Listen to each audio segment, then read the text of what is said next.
Rolling. You know, I'd love to tell you what it's like to live in Texas right now, but first things first, I'm gonna need a new hat.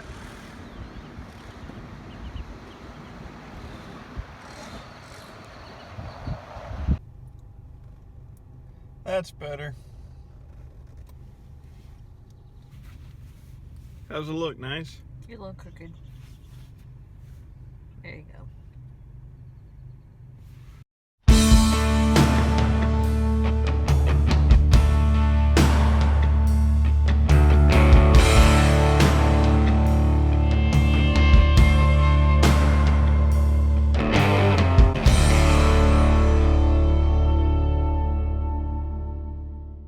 As you all well know, we did move to Texas. Before I go into all that, I gotta tell you some of the things that, you know, we've seen here and what we're going through. First off, let me apologize for not filming anything for the last 4 months. We've been moving, and that takes a lot of thinking, and you know, it just hasn't been real easy to do that. But now that we're here, we're going to get right back on the ball again and show you some of the things that we see here in Texas. For example, barbecue. Barbecue is a big deal here, and we just had some barbecue over at Buc-ee's. I would have filmed that barbecue, but there's better ones to film. But that was delicious barbecue. I won't lie to you. That barbecue brisket is my new favorite fruit. But and oh my goodness, and Texas tea. You know, this alone is worth the trip for Texas. The weather here for us is a lot better than the way it was in Indiana, which means that we'll be able to get out more, film more videos and whatnot, and still get to visit family and friends in Indiana easily. You know, because of our ability to travel easily. Speaking of travel, our traveling just got a lot more easier living here. And that's hard to explain, but it has. So we're going to be seeing a lot more places and doing a lot more things, which is our goals in life. You know, we have a goal to see America, you know. And speaking of which, we're on our way somewhere right now.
So we just went into the little shop on Basque, and that is the original location that Joanna Gaines had opened before the silos, which I have where you see we're gonna see that soon, I think. This was a cute little store. I guess that's where they sell like some of their like clearance or sale items. We didn't buy anything, but there was a lot of cute things in there, and it would have been very tempting, but I holding off for now, because for me, going into that store wasn't about buying a souvenir. It was about seeing this store from the inside. We read the book, and they talked about like their story and about where they came from, and for me, I wanted to see with my own eyes, just go in there and see it. It was really neat to see some of the stuff, and I probably could have used some of the items that were in there. Like there were some very practical items, but just going in there was just really cool, and it's just a reminder. Everybody comes from somewhere. Everybody has to start somewhere, and you never know when your story is going to begin. They had a little outside area for scratch and dent. So some of the things that were, you know, a little bit, maybe a little damaged or not quite in perfect shape. And I think it's kind of funny because so many times in the TV show Fixer Upper, they talk about finding things that they don't necessarily look new, that, you know, finding things that are older and restoring them, or finding things that are, you know, maybe not quite perfect and finding a perfect place for them in your home. So I thought it was kind of interesting that the things that are slightly damaged or broken are on sale. And it was kind of funny because there were some people shopping in the area and picking up things and putting them down, and I just thought it was kind of funny because if you've watched the show or you've read their books or you know anything about them, like those are the kind of piles of things that Joanna finds her gems. Those are where you find the diamonds in the rough, and they just get passed over anyway, even when they're in a store marketed by the Gaines. It's just like you just have to have a special eye. You just have to be that kind of person to be able to look into a pile of rubbish and find something beautiful.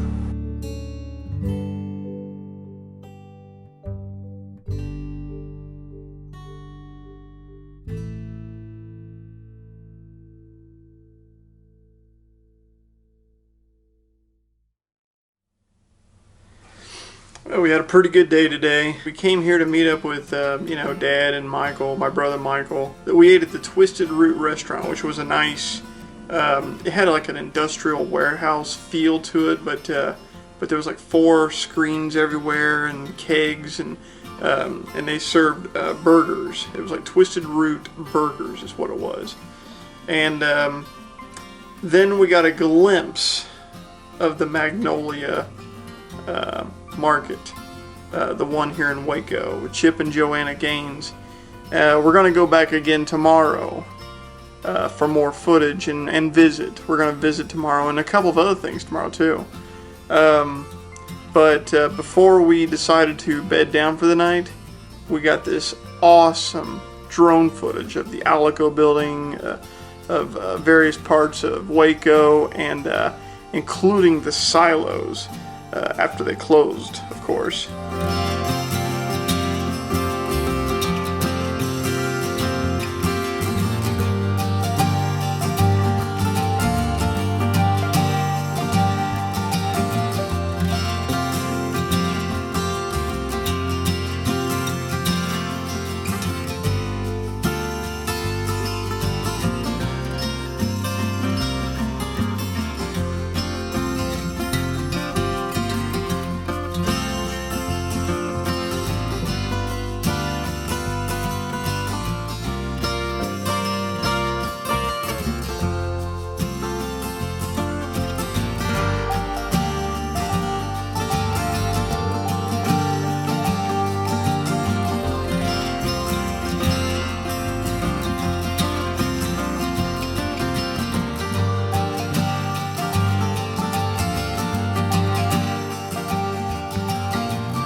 But now we're parked here at the hotel, so it's time to chill out for the night, and we'll see you guys again tomorrow.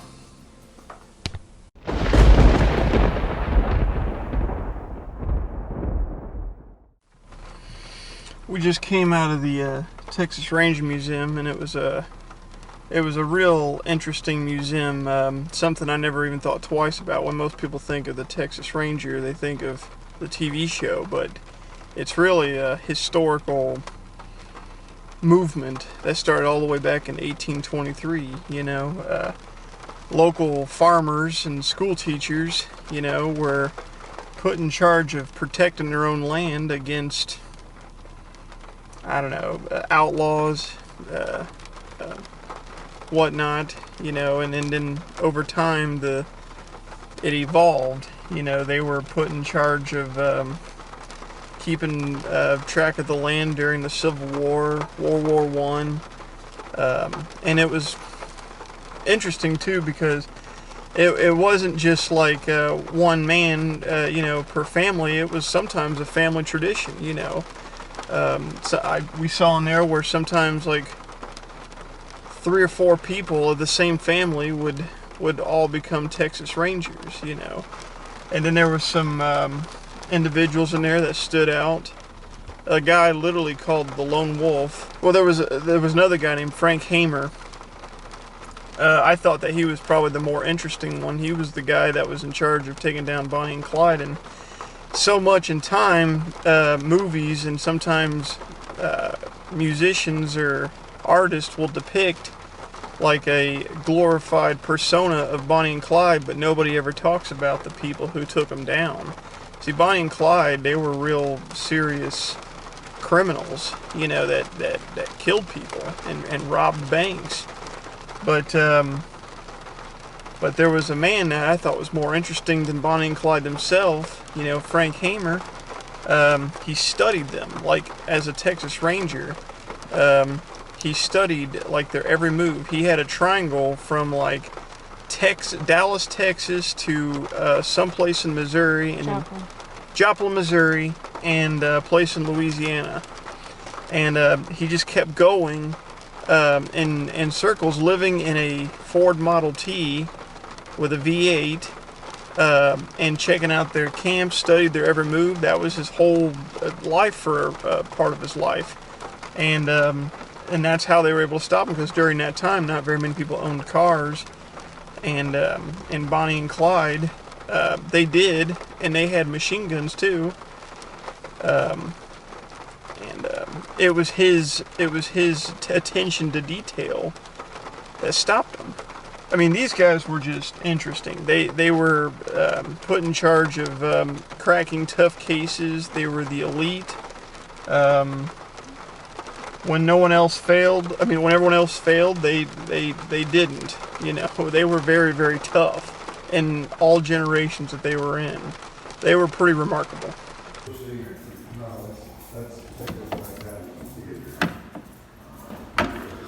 It's the most powerful handgun in the world. It can blow your head clean off.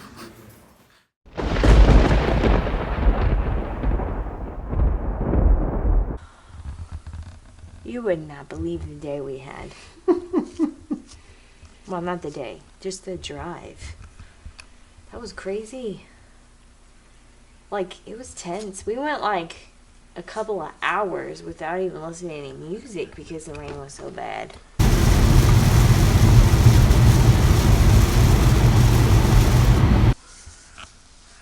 Oh yeah, I still have that Dr. Pepper museum. That was fun. We went in there and we kind of ran into there was like a student group with a tour guide.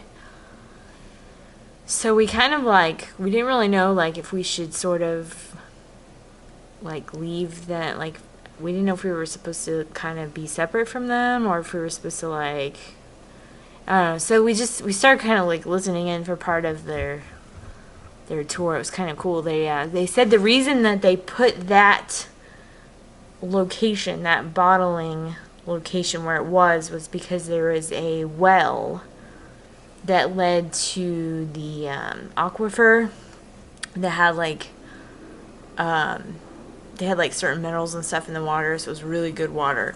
So the well, they hit a drought and the well dried up. So they worked with the city to try to fix the situation, but part of the stipulation for the city helping them was that they couldn't use that well anymore. So the tour guide said they started using the well for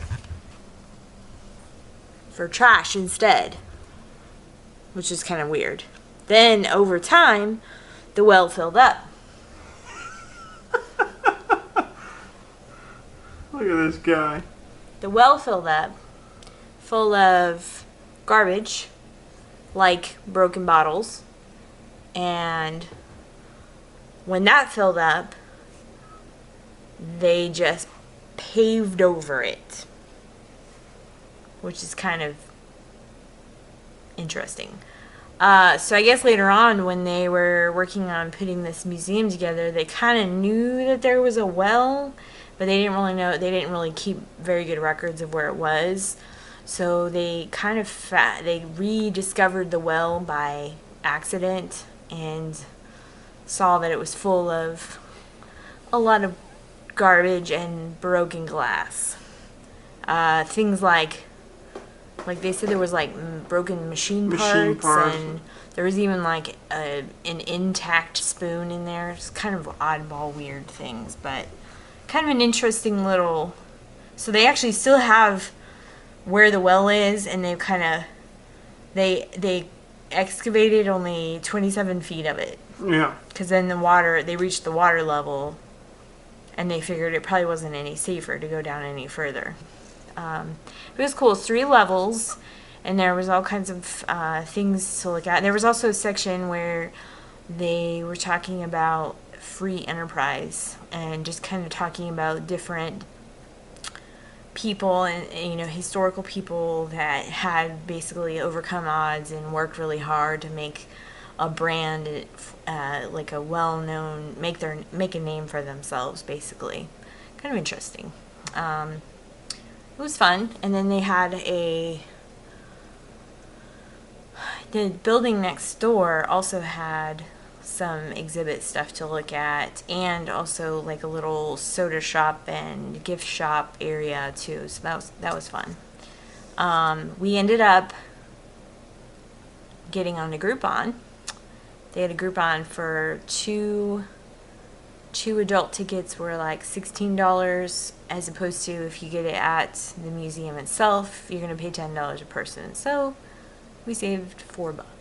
The rain started getting a little crazy at that point, and we still wanted to go back to the Magnolia Market and maybe even the bakery. We hadn't really talked it out, but the rain got a little out of control. So we ended up, well, it seemed like, I guess we probably should have checked the radar, but we did not.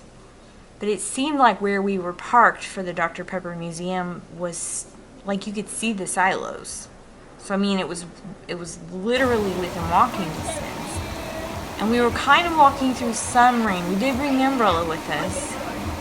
But when it was time to leave, it was like heavy downpour. We did still go over to the Magnolia Market, and we got to kind of look around a little bit more. Picked up a couple of small items, and it was fun. It was fun to look around. I like these. These are cute.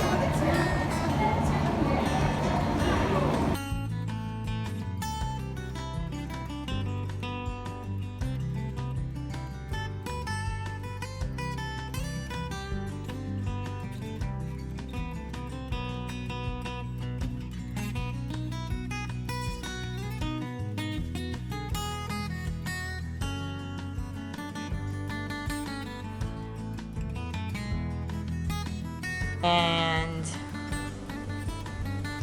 made our way back.